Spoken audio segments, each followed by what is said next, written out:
Rest എടുക്കട്ടെ. വല്ലവരും കണ്ടാ വിചാരിക്കും ഞാൻ ഡ്രൈവറും നീ വലിയ പബ്ലിക് പ്രോസിക്യൂട്ടറുമാണെന്ന്. കാപ്പി എടുത്തു വെച്ചിട്ടുണ്ട് രണ്ടുപേർക്കും, വന്ന് കുടിക്കേ. കേട്ടോമേ, അമ്മയുടെ അരുമ മകൻ പബ്ലിക് പ്രോസിക്യൂട്ടർ നന്ദകുമാർ എന്ന് കോടതിയിൽ ഒരു കലക്ക് കലക്കി. തോമസ് സെക്രട്ടറിയ ഉൾപ്പെടെ 5 പേർക്ക് ചുളുവി ജീവപര്യന്തം സംഘടിപ്പിച്ചു കൊടുത്ത്. ഒന്നും നിർത്താമോ? കാറ് കയറിയപ്പോ തുടങ്ങിയാണല്ലോ ഈ കളത്തില്. എന്തുദ്ദേശിച്ചായി സോപ്പ് പതപ്പിക്കുന്നത്? എന്ത് സോപ്പ്? അയ്യോ, ഞാൻ ബെഞ്ച് ക്ലാർക്കായിരിക്കാൻ തുടങ്ങിയിട്ടെ വർഷം 10-12ആയി. പല കൊടികുത്തിയ വക്കീലന്മാരുടെ വാദങ്ങൾ ഞാൻ കേട്ടിട്ടുണ്ട്. പക്ഷെ നന്ദനെ പോലെ വാദിക്കാൻ അറിയാവുന്ന ഒരു വക്കീലിനെ ഭൂമി മലയാളം കണ്ടിട്ടില്ല. അമ്മേ, എന്താ അമ്മേ എന്നെ സൂപ്പിക്കാമേ. എന്തിനാന്നറിയാം? എന്റെ കല്യാണം കഴിഞ്ഞിട്ടും ഇവൻ ഇവിടെ തന്നെ പറ്റിക്കൂടണം. അതിനാണ് ഈ സോപ്പ്. ഓസിനൊന്നും അല്ലല്ലോ, മാസാമാസം 100 രൂപ എണ്ണി അമ്മയുടെ കയ്യിലോട്ട് കൊടുക്കുകയല്ലേ. പിന്നെ നിന്റെ 100 രൂപ കൊണ്ടല്ലേ ഇവിടുത്തെ കാര്യങ്ങൾ നടന്നേ. പോടാ. ആ 100 രൂപയ്ക്ക് എല്ലാ മാസവും നിങ്ങളുടെ 2 പേരുടെ പേർക്കും അമ്പലത്തിൽ വഴിപാട് കഴിക്കുന്നുണ്ട്, അറിയാമോ? അമ്മേ, എന്റെ പെറ്റമ്മ പോലും ഇങ്ങനെ ചെയ്തിട്ടില്ല. അപ്പൊ ഞാൻ അടുത്ത മാസം പോലെ 50 രൂപ തന്നാ മതിയല്ലോ. എനിക്ക് വഴിപാട് വേണ്ട, വായിലോട്ടുള്ള വല്ലതും തന്നാ മതി. ഞാൻ അടങ്ങി ഒതുങ്ങി കിളിക്കൂട്ടി കഴിഞ്ഞോളാം. എന്നാലും ഇവിടുന്ന് ഒഴിഞ്ഞു പോവുകയില്ല. ഒഴിയും. എപ്പോ? നിന്റെ കല്യാണത്തിന് മുമ്പ് എന്റെ കല്യാണം നടത്തിയിട്ട് ഞാൻ ഒഴിയും. അമ്മേ, ഇവൻ കെട്ടാൻ പോകുന്ന പെണ്ണിന് എന്തൊക്കെയാ വേണ്ടെന്നറിയാമോ? സൗന്ദര്യം, മുട്ടറ്റ മുടി, സർക്കാർ ജോലി, സിറ്റിയിലൊരു വീട്. പിന്നെ വീടില്ലാതെ ഞങ്ങൾ ഭാര്യയും ഭർത്താവ് NH-47 കിടന്നുറങ്ങോ? അല്ല, ഈ 3 ഡിമാൻഡ് ഒത്ത ഒരു പെണ്ണിനെ വെറും ഒരു ബെഞ്ച് ക്ലാർക്കായ അളിയന് കിട്ടുമെന്ന് തോന്നുന്നുണ്ടോ? ഇല്ലെങ്കിൽ അതുവരെ ഞാൻ ഈ പെര നിറഞ്ഞു നിൽക്കും. അയ്യോ, പെര നിറഞ്ഞു നിൽക്കല്ലേ. അമ്മയ്ക്കും എനിക്ക് ഇടയ്ക്ക് അങ്ങോട്ടും ഇങ്ങോട്ടും ഒക്കെ ഒന്ന് പോകണം. ഒന്ന് ഒതുങ്ങി തരണേ. അതിനുള്ള ഗ്യാപ്പ് വിട്ടേക്കാം. കല്യാണത്തിന്റെ കാര്യം പറഞ്ഞപ്പോഴാ ഓർത്ത്, ശിവശങ്കരൻ വന്നിരുന്നു. ആതിരയുടെ ഫോട്ടോ നീ ചോദിച്ചിരുന്നില്ലേ? അതിവിടെ തന്നിട്ടുണ്ട്.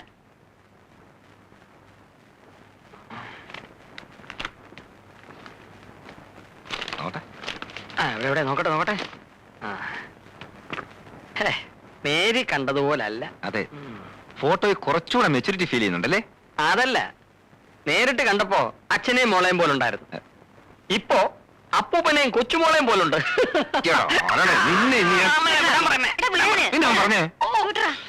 അവൻ കുശുമ്പ് കൊണ്ട് പറയുന്നതല്ലേ. നീ പോയി കാപ്പ് കുടിക്കേ. എടുത്ത് മുഴുവനെ അങ്ങോട്ട് ഞങ്ങൾ.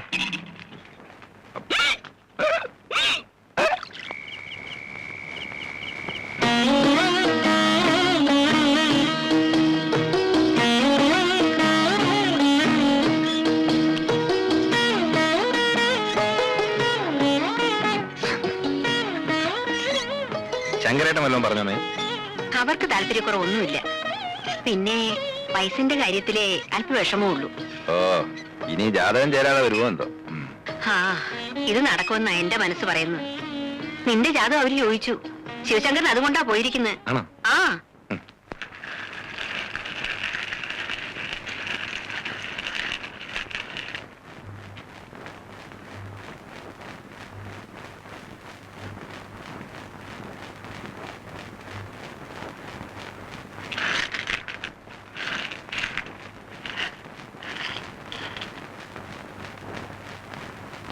ഈശ്വരാധീനം കൊണ്ട് ഈ ജാതകങ്ങളുടെ ഗണം 2 ഒന്നാ.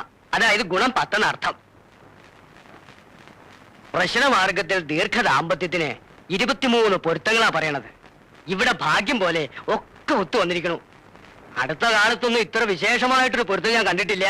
വേറെ എന്ത് തടസ്സം ഉണ്ടാച്ചാലും അതൊക്കെ അങ്ങോട്ട് ഒഴിവാക്കി ഈ ജാതകങ്ങൾ തമ്മിൽ കൂടി ചേർക്കുക. എല്ലാം ഉത്തമമായിരിക്കും.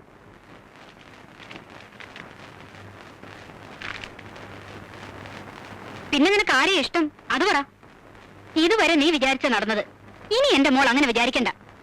ഞങ്ങളുടെ തീരുമാനത്തിന് വിലയുണ്ടോന്ന് അറിയണമല്ലോ. എന്താ?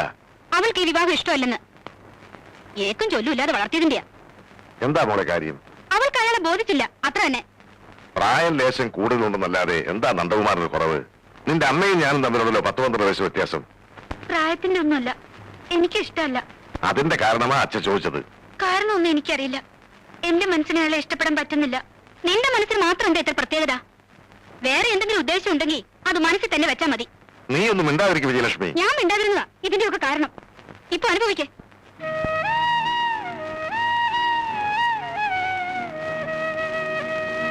മക്കളെ നിലയ്ക്കും വിലയ്ക്കുമല്ല വളർത്തിയെന്ന് പറഞ്ഞ് നിങ്ങളുടെ അമ്മേനെ എപ്പോഴും കുറ്റപ്പെടുത്തിയിട്ടുണ്ട്. ഒരു സർക്കാർ ജീവനക്കാരന്റെ പ്രാരാബ്ധങ്ങൾ ഒന്നും അറിയിക്കാതെയാ ഞാൻ നിങ്ങളെ വളർത്തിയത്. നിങ്ങളുടെ ഒരാഗ്രഹങ്ങൾക്കും ഈ അച്ഛൻ ഇതുവരെ എതിര് നിന്നിട്ടില്ല. അതൊന്നും വേണ്ടിയിരുന്നില്ല എന്ന് അച്ഛൻ ഇപ്പോഴും തോന്നിയിട്ടില്ല. പക്ഷേ അച്ഛനൊരു തീരുമാനമെടുത്താൽ മോൾക്കത് സ്വീകാര്യമാവും എന്നാ അച്ഛൻ കരുതിയത്. ആദ്യം തന്നെ ഞാൻ അയാളെ വെറുത്തുപോയി. ഇനി എനിക്ക് ഇഷ്ടപ്പെടാൻ ഒരു കാരണവുമില്ലാതെ ഒരാളുടെ വെറുപ്പ് കാണിക്കുന്നത് എന്താണെന്ന് എനിക്ക് മനസ്സിലാകാത്തത്. നന്ദകുമാറിന് സ്വന്തമായ ഒരു ജോലിയുണ്ട്, സമൂഹത്തിൽ മാന്യമായ സ്ഥാനം, സ്വന്തമായ ആദർശവും അഭിപ്രായമുള്ള ചെറുപ്പക്കാരൻ, വീട്ടിൽ വേറെ ബാധ്യതകളില്ല. മകൾക്കൊരു ഭർത്താവിനെ കുറിച്ച് ചിന്തിക്കുമ്പോ ഒരച്ഛനിൽ കൂടുതൽ എന്താ ആലോചിക്കാനുള്ളത്? അച്ഛൻ പറയുന്നതെല്ലാം ശരിയായിരിക്കും. പക്ഷേ ഞങ്ങൾ തമ്മിൽ ഒരു ചേർച്ചയില്ല. അതിനെ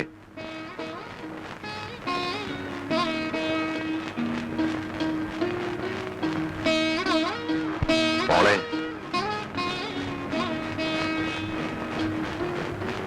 മോൾക്ക് ഇങ്ങനെ ഒരു ആലോചന നടക്കുന്നുവെന്ന് അറിഞ്ഞിട്ടും മോൾ എതിർപ്പൊന്നും പറഞ്ഞില്ല. ജാതകങ്ങൾ തമ്മിൽ നല്ല പൊരുത്തമാണെന്ന് കൂടി കണ്ടപ്പോ അച്ഛൻ വാക്ക് കൊടുത്തുപോയി. അച്ഛനെ ഇത് മാറ്റി പറയണോ? മോള് സ്വസ്ഥമായിട്ടൊന്ന് ആലോചിക്കും.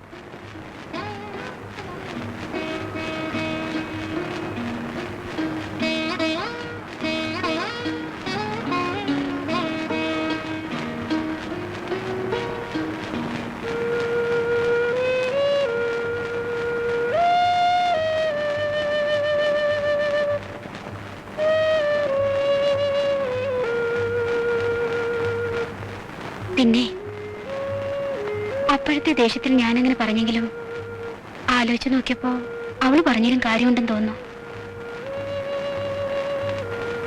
അവൾക്ക് ഇഷ്ടമല്ലെങ്കിൽ പിന്നെ നമ്മൾ നിർബന്ധിക്കണോ? നീ എന്താണ് പറയുന്നത്? അവളുടെ ഭാവിയുടെ സുരക്ഷിതത്വമല്ലേ നമ്മൾ നോക്കേണ്ടത്? അതിൽ കൂടുതലായിട്ട് ഒരു മകൾക്ക് വേണ്ടി അച്ഛനെ കൊണ്ട് എന്താ ചെയ്യാൻ കഴിയുക?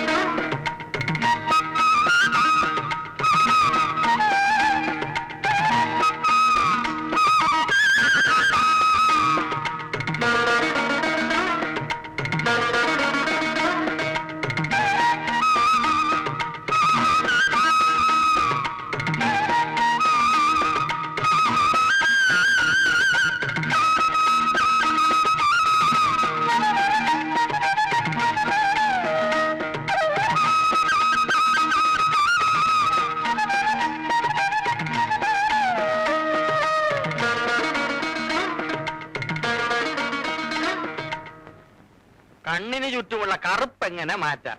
അത് ശരി. പബ്ലിക് പ്രോസിക്യൂട്ടർ നന്ദകുമാറിന്റെ മുറിയിൽ ബ്യൂട്ടി പാർലർ എപ്പോ തുടങ്ങി? ഒരല്പം മര്യാദ വേണം. ഈ കഥയിനൊന്നും മുട്ടിയിട്ട് ഞാൻ അകത്തോട്ട് ഇറങ്ങാൻ. പിന്നെ കഥകിന് മുട്ടി അനുവാദം മേടിച്ച് അകത്ത് കയറാൻ ഇതെന്താ രാമസ്വാമിയുടെ ചേമ്പറോ? കല്യാണം നടക്കുമെന്നായതേ ഉള്ളൂ, സ്വന്തം കൂട്ടുകാരനെ തടയാനുള്ള ശ്രമം തുടങ്ങി. എന്താ എനിക്കൊന്നും പറ്റുകയില്ലേ? പിന്നൊരു കാര്യം, പാൽപ്പാട പുരട്ടുകൊണ്ട് മാത്രം ഈ മുഖത്തെ രൗദ്രഭാവം മാറില്ല, അതിന് പ്ലാസ്റ്റിക് സർജറി തന്നെ വേണം. കുറെ പേരെ വാദിച്ച് തൂക്കിലേറ്റിയതല്ലേ, വെറുതെ എന്തിനാ പാലിന്റെ വിറ്റാമിൻ കളയുന്നത്? ഈ അറിവ് പകർന്നു തരാനായിരിക്കും അവിടുന്ന് ഇപ്പൊ ഇങ്ങോട്ട് എഴുന്നള്ളിയത്. വെരി വെരി സോറി, അതിനല്ല. പിന്നെ അതിന് അയ്യോ, ഞാൻ മറന്നുപോയല്ലോ. ഞാൻ എന്ത് പറയാനാ ഇങ്ങോട്ട് ഇടിച്ചു കളിക്കറി വന്നേ? എടാ, ഒരാഴ്ച നീ ലീവ് എടുത്ത് വീട്ടിലിരുന്നാലും ഇത് ഓർമ്മ കിട്ടിയത്. അമ്മേ പാൽപ്പാട. എന്തെടുക്കുക? മുഖം തുടക്കറിയാ. എന്താ രണ്ടും കൂടി ഇതിനകത്തുണ്ടായിരുന്നോ?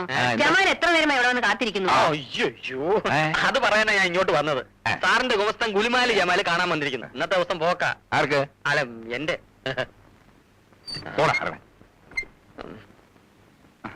കേസ് കെട്ടൊക്കെ നേരത്തെ കൊണ്ട് തരണമെന്ന് ഞാൻ പറഞ്ഞല്ലോ. നേരത്തെ തന്നെ ഇറങ്ങിയതാണ് സാറേ.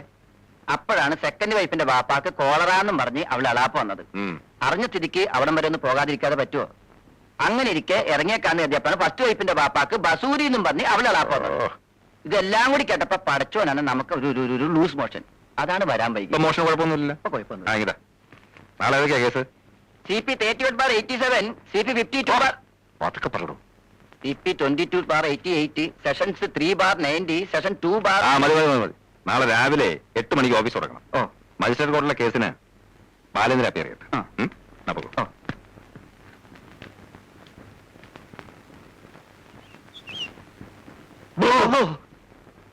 താൻ പബ്ലിക് പ്രോസിക്യൂട്ടർ നന്ദകുമാറിന്റെ ഗുമസ്തനായിരിക്കാം, പക്ഷെ അങ്ങേര് മാത്രം താമസിക്കുന്ന വീടല്ല ഇത്. കേസ് കേട്ട് ഡിസ്കസ് ചെയ്യണമെങ്കിൽ അത് വക്കീൽ ആഫീസിലോ കോടതി തിണ്ണയിലോ വെച്ച് ആയിക്കോണം. ഒരു നിസ്സാരനായ വക്കീൽ ഗുമസ്തനായ താൻ ഒരു ബെഞ്ച് ക്ലാർക്കായ എന്റെ വീട്ടിൽ ഇങ്ങനെ എപ്പോഴും പിച്ചക്കാരനെ പോലെ കയറി ഇറങ്ങുന്നുണ്ടാൽ ആളുകൾ തെറ്റിദ്ധരിക്കോളൂ. അന്ന് ഞമ്മളാണല്ലേ, പെണ്ണൊന്നും അല്ലല്ലോ. ഓമരട്ടെ, അതൊക്കെ അന്വേഷണ കമ്മീഷന്റെ റിപ്പോർട്ട് വന്നിട്ട് തീരുമാനിക്കാം. താൻ ഇവിടെ വരുന്ന എനിക്ക് ബുദ്ധിമുട്ടാ. ആരുടെയും സ്വാധീനത്തിൽ വീഴാത്ത സത്യസന്ധനായ ഒരു ബെഞ്ച് ക്ലാർക്കാണ് ഞാൻ. അതെനിക്കറിയാടോ. അറിയാം. ആ സാറും നന്ദകുമാർ സാറും 10ാം ക്ലാസ് വരെ ഒരുമിച്ച് പഠിച്ചവരാണെന്നും നന്ദകുമാർ സാറിന്റെ വിദ്യാഭ്യാസ രേഖ ഇടയ്ക്ക് വെച്ച് മുറിയാതിരുന്നതുകൊണ്ട് ആ. അദ്ദേഹം പഠിച്ച് വലിയൊരു വക്കീലായെന്നും ക്ലാസ്മേറ്റായ ഉണ്ണിത്താൻ സാറിനെ വിധി ഒരു ബെഞ്ച് ക്ലർക്കാക്കിയെന്നും വാദി പ്രതി സാക്ഷി വ്യത്യാസമില്ലാതെ കോടതി വരാതെ പറയണേ നമ്മൾ കേട്ടിട്ടുണ്ട്. അത് ഞങ്ങളൊന്നും ഇപ്പോഴും ഒരു എടാപോടാ ബന്ധമാണുള്ളത്. പണ്ടുണ്ടതും പാളയെ തൂറിയതുമായ ചരിത്രം പറഞ്ഞ് പ്രഗത്ഭനായ ഒരു പബ്ലിക് പ്രോസിക്യൂട്ടറിന്റെ കൂടെ നിസാരനായ ഒരു ബെഞ്ച് ക്ലർക്ക് ഇങ്ങനെ പതയടിച്ച് കഴിയുന്നത് പ്രോട്ടോകോളിൽ ചേർന്നല്ലെന്നേ ഞമ്മക്ക് പറയാനുള്ളൂ. ബെഞ്ച് ക്ലർക്ക് ബെഞ്ചിൽ ഇരുന്നാ മതി, മേശപ്പുറത്ത് കയറണ്ട. വെറുതെ അല്ലടോ തന്റെ രണ്ടമ്മായിയപ്പന്മാർക്കും കാളറയും വസൂരിയും തനിക്ക് ലൂസ് മോഷനും വരുന്നു. തന്റെ മനസ്സിലിപ്പ് ശരിയല്ലല്ലോ. അത് പിന്നെ ഇവനെ ഗുമസ്തരാക്കിയ വക്കീലിലും വരും ലൂസ് മോഷൻ.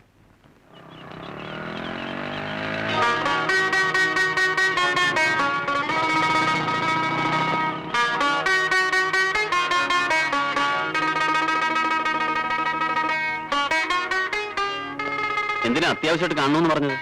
അച്ഛനും അവർക്ക് വാക്ക് കൊടുത്തു. എന്നിട്ടും ഭാനുവേട്ടൻ ഇങ്ങനെ ഇൻഡിഫറന്റ് ആയിട്ട് നിൽക്കുന്ന എനിക്ക് മനസ്സിലാവാത്തത്. ഞാൻ എന്ത് ചെയ്യണമെന്ന് നീ പറയുന്നത്? ആ വക്കീലിന്റെ പ്രപ്പോസൽ എങ്ങനെയെങ്കിലും ഒന്ന് മുടക്കണം. ഭാനുവേട്ടനെ കൊണ്ട് പറ്റുമോ? ഭാനുവേട്ടനെ കൊണ്ട് പറ്റുമോ എന്ന് ചോദിച്ചാൽ എനിക്കെന്ത് കല്യാണം മുടക്കല പണി? എടുത്തു ചാടി ഒരു ഡിസിഷൻ എടുക്കാതെ നല്ലതുപോലെ ഒന്ന് ആലോചിച്ചിട്ട് പോരെ? ആലോചിക്കാനൊന്നുമില്ല. അച്ഛനും അമ്മയും ആഗ്രഹിക്കുന്ന പോലെ എന്നെ അയാളുടെ തലയെ കെട്ടിവെക്കണമെന്നാണോ ഭാനുവേട്ടന്റെ ആഗ്രഹം?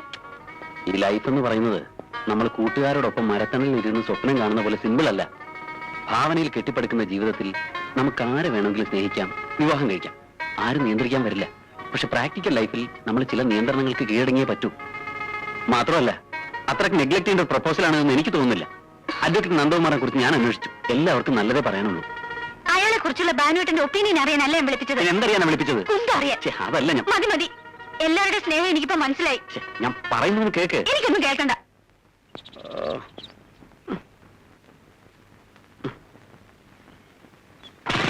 ഭാനുവേട്ടനും കൂടി കൈയൊഴിഞ്ഞ സ്ഥിതിക്ക് ഇനി എന്ത് ചെയ്യാനാ നിന്റെ പരിപാടി? സങ്കല്പത്തിലുള്ള ഭർത്താവിനെ കുറിച്ച് നീ ഒത്തിരി വീമ്പളക്കി പോയതുകൊണ്ട് നീ ഇതിന് സമ്മതിക്കാതിരിക്കണ്ട. നിന്റെ സൗന്ദര്യ സങ്കല്പം കുറച്ച് കടന്നുപോയി. അതാ ഇങ്ങനെ പറ്റിയത്. ഇനി ഇപ്പൊ കഴുത്ത് നീട്ടി കൊടുക്കുന്നതാ മോളെ ബുദ്ധി. അതിന് വേറെ ആളെ നോക്കണം. ഞാനൊരു വഴി പറയാം. എന്റെ വീട്ടിനടുത്തുള്ള ഒരു കുട്ടിക്ക് ഇങ്ങനെ ഒരു സന്ദർഭം വന്നപ്പോ ചെയ്തൊരു വിദ്യയുണ്ട്. അങ്ങനെ ചെയ്താലോ? അതെന്താ? കല്യാണ നിശ്ചയം കഴിഞ്ഞതിന്റെ അടുത്ത ദിവസം രാവിലെ അവൾ സധൈര്യം ഭാവി വരന്റെ വീട്ടിലേക്ക് കയറി ചെല്ലുന്നു. നടന്നതും നടക്കാത്തതുമായ പല കഥകൾ തട്ടിവിടുന്നു. ഭാവി വരൻ ഫ്ലാറ്റ്. പിന്നീട് അവള് സന്യസിക്കാൻ പോയെന്ന് നാട്ടുകാർ പറയുന്നത് കേട്ടത്. ഐഡിയ.